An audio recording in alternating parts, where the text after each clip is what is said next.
আসসালামু আলাইকুম। তো নবম পে স্কেলের সর্বশেষ আপডেট নিয়ে আজকে কথা বলবো।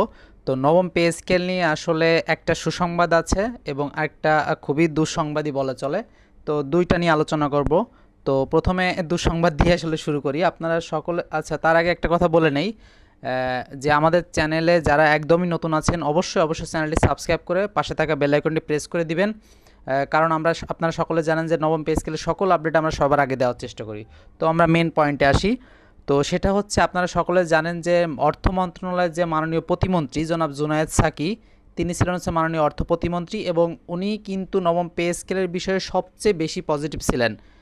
তাকেই কিন্তু আজকে প্রজ্ঞাপনের মাধ্যমে তার দপ্তর বদলি করা হয়েছে। ওনাকে অর্থ মন্ত্রণালয় থেকে পরিকল্পনা মন্ত্রণালয়ের মাননীয় প্রতিমন্ত্রী করা হয়েছে। তো এই বিষয়টা একটা আমাদের জন্য দুঃসংবাদই বলা চলে, কারণ উনি সবচেয়ে বেশি পজিটিভ ছিলেন।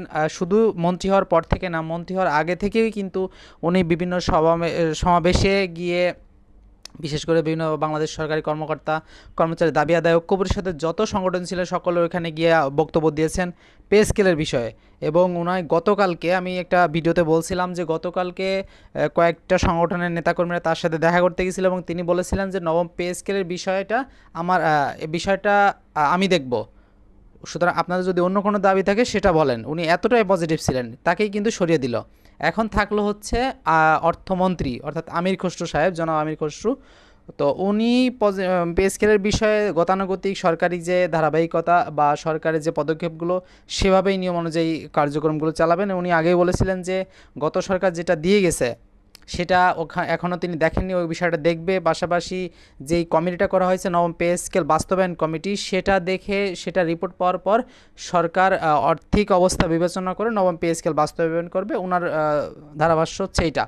তো এই গেল হচ্ছে আমাদের একটা নিউজ। আরেকটা বিষয় হচ্ছে যেটা সুসংবাদ, সেটা হচ্ছে আপনারা জেনে খুশি হবেন, প্রধানমন্ত্রী সহ প্রায় সকল মন্ত্রী এবং 6জন প্রতিমন্ত্রীকে কিন্তু স্মারকলিপি দেওয়া হয়েছে। স্মারকলিপি দেওয়ার কার্যক্রম আজকে শেষ হয়েছে এবং সেখানে যে বিষয়টা বলা হয়েছে সেটা হচ্ছে, বাংলাদেশ জাতীয়তাবাদী দলের নির্বাচনী ইশতেহার এবং আপনার বিবৃতি ছিল যে, অর্থাৎ তারেক রহমানকে বুঝিয়েছেন যে আপনার বিবৃতি ছিল যে যথাসময়ে নবম পে স্কেল বাস্তবায়ন করা হবে। তো এই বিষয়টা স্মারকলিপির মাধ্যমে ওনাকে বোঝানো হয়েছে, যাতে করে যে 12 তারিখ আমাদের মহান জাতীয় সংসদ অধিবেশনের প্রথম দিন, তো ওই দিন যেন প্রত্যেকটা এমপি মন্ত্রী যেন এই বিষয়টা উত্থাপন করেন, নবম পে স্কেলের বিষয়, যাতে করে এই বিষয়টা দ্রুততম সময়ের ভিতর বাস্তবায়ন হয় এবং যেই যে কমিটিটা করা হয়েছে ওই কমিটিও যেন দ্রুততম সময়ের ভিতর কীভাবে বাস্তবায়ন করা যাবে সেটা রিপোর্ট যেন দেয়, দিয়ে যেন পরবর্তী যে কার্যক্রম গেজেট সেটা যেন দিয়ে দেয়। তো এটাই ছিল মূলত মূল বক্তব্য। এবং সেখানে স্মারকলিপিতে আরও কয়েকটা বিষয় বলা হয়েছে যে অষ্টম পে স্কেলে সবচেয়ে বেশি বৈষম্যের শিকার হচ্ছে 11 থেকে 20তম গ্রেডের চাকরিজীবীরা। সুতরাং গত অন্তর্বর্তী সরকার যেই সুপারিশটা দিয়ে গেছে সেখানে কিন্তু একটা ব্যালেন্সড অবস্থায় রেখে গেছে, ওটা যেন দ্রুত সময়ের ভিতরে বাস্তবায়ন করা হয়, এই বিষয়টা বলেছেন। কিন্তু সমস্যা হচ্ছে লাস্ট সরকার যাওয়ার আগে পে কীভাবে বাস্তবায়িত হবে, যেটা রিপোর্টটা বা তো সেটার জন্য একটা কমিটি করে দিয়ে গেছিলো। সেটা প্রথম সভা অনুষ্ঠিত হয়ে গেছে, আর দু একটা সভা অনুষ্ঠিত হওয়ার পরে কিন্তু এটা দিয়ে দিবে। আমরা আশা করতে পারি আগামী অর্থ বছরের আগেই সকল কার্যক্রম সরকার শেষ করবে এবং অর্থ বছরে এই নবম পে স্কেলের যে বাজেটটা সেটা দিয়ে সরকার তাদের কার্যক্রম বা দেশ পরিচালনা করবে বলে আমরা আশা করি। তো এটাই ছিল মূলত সর্বশেষ নিউজ।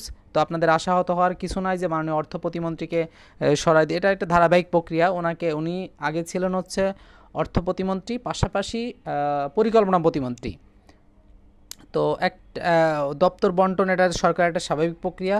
তো যেহেতু ওনাকে দুইটা মন্ত্রণালয় দেওয়া হয়েছিল, সেই দুইটা থেকে একটাকে বাদ দিয়ে আরেকটা দেওয়া হয়েছে, এটাই জাস্ট শুধু, এটা আর অন্য কিছু না। এখানে যেই নবম পে স্কেল বাস্তবায়নের জন্য উনি বেশি উদ্গ্রীব ছিলেন বিধায় ওনাকে সরানো হয়েছে, এরকমটা ভাবার কোনো সুযোগ নেই। এটা একটা স্বাভাবিক প্রক্রিয়া।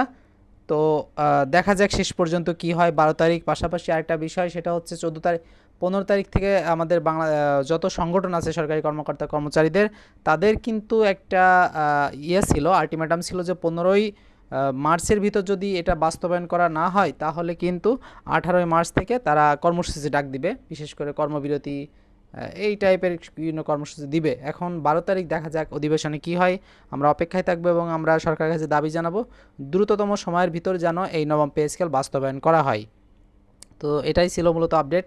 আপনারা যারা নতুন আছেন অবশ্যই চ্যানেলটি সাবস্ক্রাইব করবেন নবম পে স্কেলের সকল আপডেট সবার আগে পাওয়ার জন্য। ধন্যবাদ সকলকে, আসসালামু আলাইকুম।